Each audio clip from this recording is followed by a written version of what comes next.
दूसरे जो है हमारे के साथी हमारे कमेटी के साथ चौधरी अभय सिंह जी किसान के उसके बाद किसान यूनियन की तरफ से कांची नगेरा अपने साथियों के साथ अरविंद जी बेनीवाल राष्ट्रीय किसान मजदूर संगठन की तरफ से तैयार रहे और उसके बाद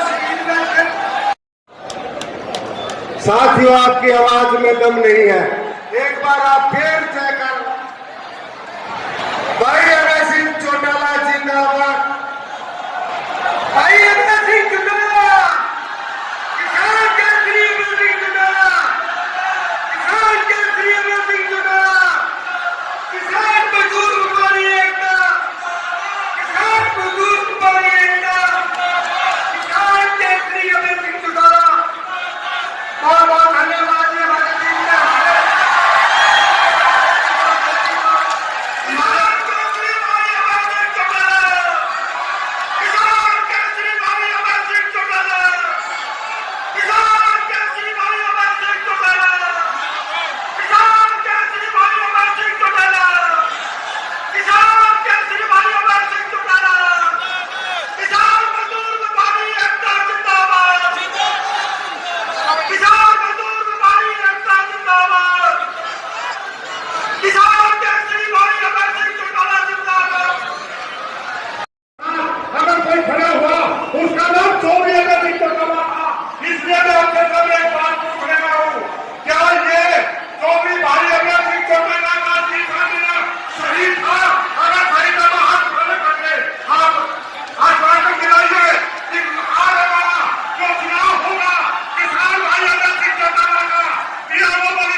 किसान केसरी भाई अभय सिंह चौटाला, किसान केसरी भाई अभय सिंह चौटाला, किसान मजदूर व्यापारी एकता जिंदाबाद, किसान मजदूर व्यापारी एकता जिंदाबाद, किसान केसरी भाई अभय सिंह चौटाला जिंदाबाद।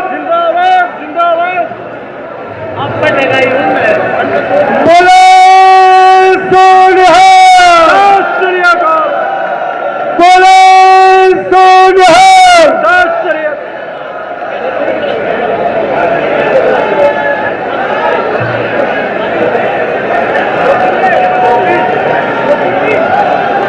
हमारे बहुत ही धन्यवाद किसान साथियों ने जो पगड़ी और हल्का चिन्ह और एक साथियों, मुझे अच्छी तरह से ध्यान है 8 मार्च को हमारे देश के प्रधानमंत्री ने देश के लोगों से आग्रह किया था और कहा था कि एक ऐसी बीमारी दुनिया में पैदा हुई है जिसकी वजह से सारा देश आज, सारी दुनिया आज भयभीत है, डरी हुई है। कोरोना के नाम की एक बीमारी है दुनिया में, देश में आई। देश के प्रधानमंत्री ने देश के लोगों से आग्रह किया था 8 मार्च के दिन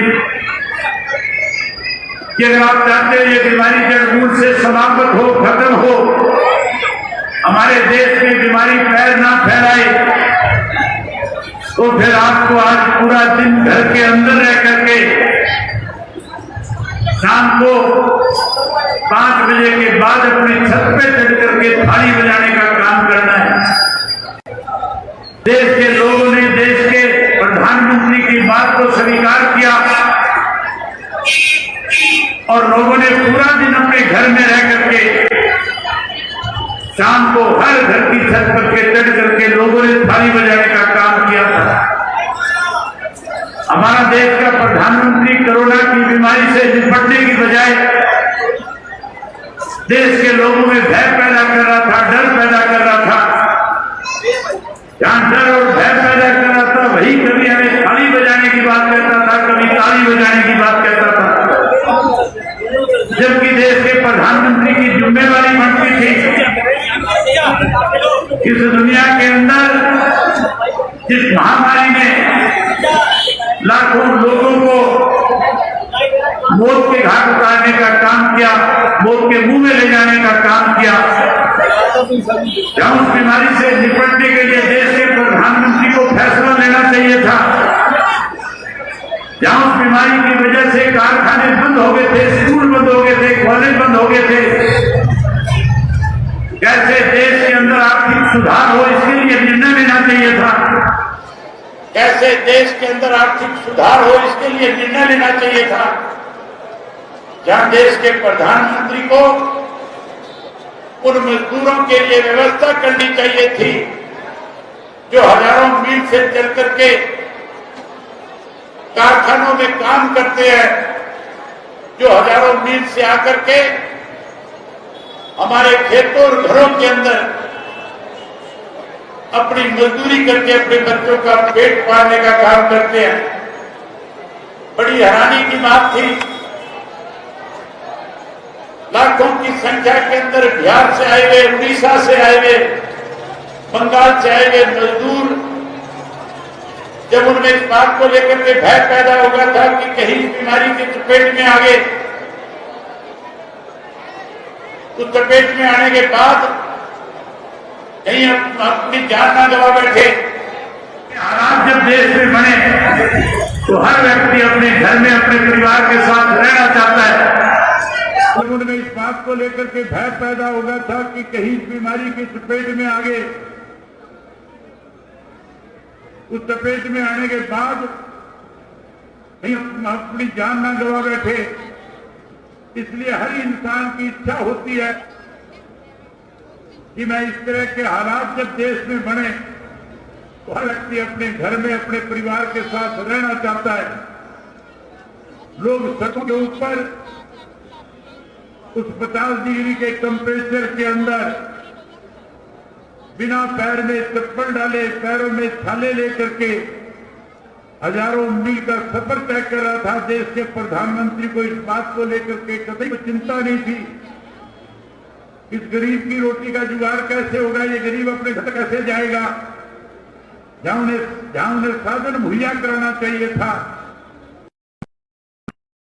दो बड़े घोटाले हुए थे। अगर मैं एक एक घोटाले का विस्तार से जिक्र करूंगा तो बहुत लंबा समय जाएगा। हरियाणा के अंदर जब नई सरकार हुई थी, किसान अपने खेत की धान की फसल काट करके मंडी में बेचने जा रहा था। सरकार की एजेंसियां उस धान को खरीद रही थी, लेकिन जहां उसको एमएसपी का भाव मिलना चाहिए था, सरकार ने एमएसपी देने की बजाय 250-300 रुपए क्विंटल कम करके किसान की जेब पे डाका डालने का काम किया था। पहले धान के अंदर लूट की एक राजनीतिक कमेटी बनाई थी। उस कोरोना के काल को कैसे निपटा जाए, इसके लिए मुख्यमंत्री ने अपने अध्यक्षता में, जहां वो खुद उसके चेयरमैन थे, मुझे मेंबर बनाया गया था, मेरे साथ भूपेंद्र सिंह हुड्डा मेंबर थे, वहीं उस कमेटी में उसके मंत्री भी शामिल थे।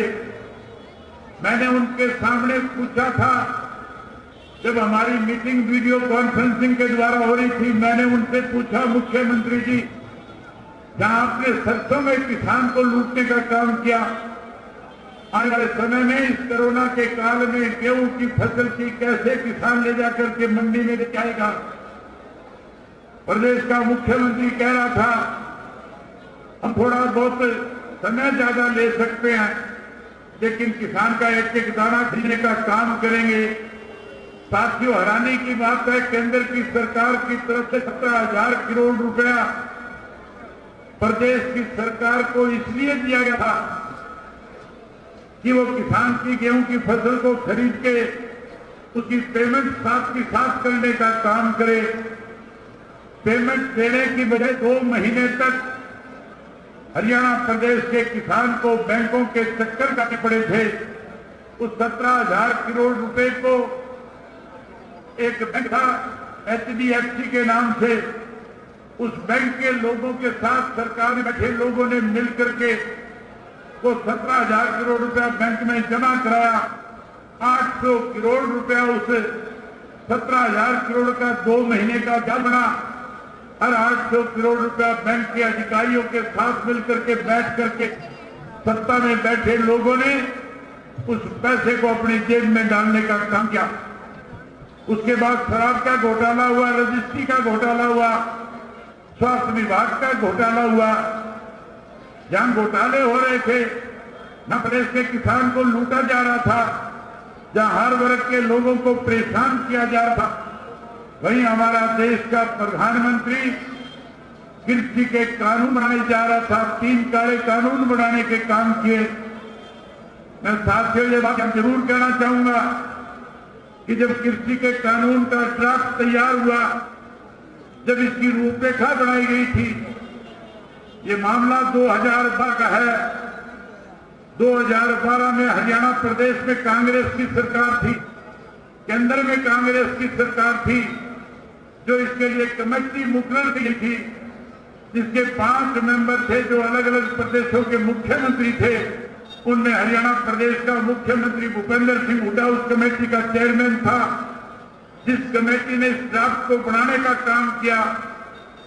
आप थोड़ा सा पीछे करके देखोगे, 2012 को जब बजट का सेशन था, उसके अंदर कांग्रेस की तरफ से कृषि के इन 3 काले कानूनों का बिल भी आया था और इन 3 काले कानूनों को बिल के रूप में ला करके हमारे ऊपर थोपड़ा कांग्रेस पार्टी चाहती थी।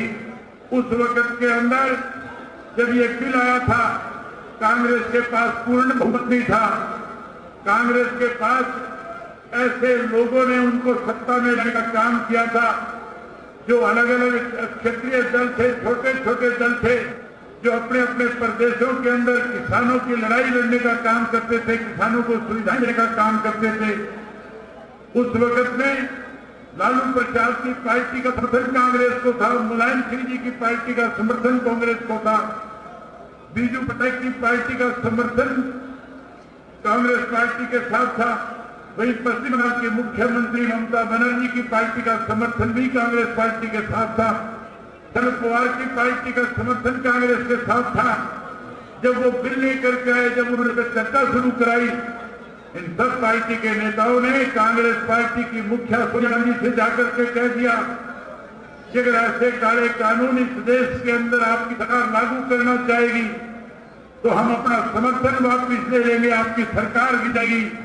और सरकार के गिरने के डर से कांग्रेस पार्टी ने उन कानूनों को वापस लेने का काम किया। वो बिल लेकर गए थे, उसे कमेटी के सुपुर्द करके ठंडे बस्ते में डाल दिया था। साथियों, जो ड्राफ्ट कांग्रेस के समय में तैयार हुआ था, वही ड्राफ्ट आज भारतीय जनता पार्टी की सरकार ने कोरोना की आड़ के अंदर उनको कानूनी रूप देने का काम किया। जहां उसको कानूनी रूप दिया जा रहा था, हमारे हरियाणा प्रदेश की 1 दिन के लिए असेंबली का सेशन हुआ था। केवल और केवल आपकी अपनी इंडियन नेशनल लोकदल पार्टी ऐसी पार्टी थी जिसने विधानसभा के अंदर सबसे पहले इन 3 कृषि के काले कानूनों के खिलाफ अपनी आवाज बुलंद करने का काम किया। जहां हमने इसका विरोध किया, वही साथियों हरियाणा प्रदेश के हर डिप्टी कमिश्नर के हेडक्वार्टर पे जाकर के इन काले कानूनों को वापस लिया जाए, इसके लिए सदन में हर जिले के पार्टी के कार्यकर्ताओं को लेकर के डीसी को ज्ञापन दे करके भी आया था। साथियों, अभी बात करनी थी कि मैंने इस्तीफा देने का काम किया। मैंने उस वक्त में इस्तीफा दिया कि कहीं ना कहीं उस आंदोलन को तोड़ने का भारतीय जनता पार्टी काम कर रही थी। आप याद हो 26 तारीख को 26 जनवरी के दिन जब हरियाणा से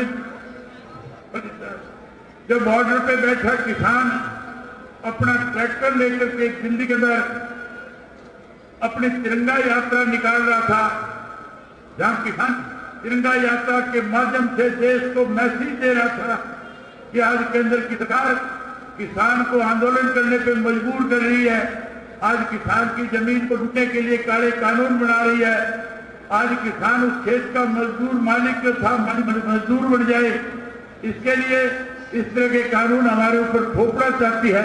उसके विरोध के अंदर लाखों किसान जो अपने अपने ट्रैक्टर पे बैठ करके जहां दिल्ली के लोगों का दिल जीतने का काम कर रहे थे, वहीं पूरी दुनिया को इस बात का संदेश दे रहे थे, प्रधानमंत्री से आग्रह कर रहे थे, कह रहे थे कि आप इन काले कानूनों को वापस लें, चाहे काले कानून वापस लेने का काम करें। वहीं आप देश के किसान के लिए एमएसपी का नया कानून बना करके उस किसान की फसल की गारंटी देने का काम करें। लेकिन साथियों, दिल्ली की सरकार, केंद्र की सरकार ये काले कानून वापस लेने के बजाय उन किसानों के खिलाफ देशद्रोह के मुकदमे बना रही थी।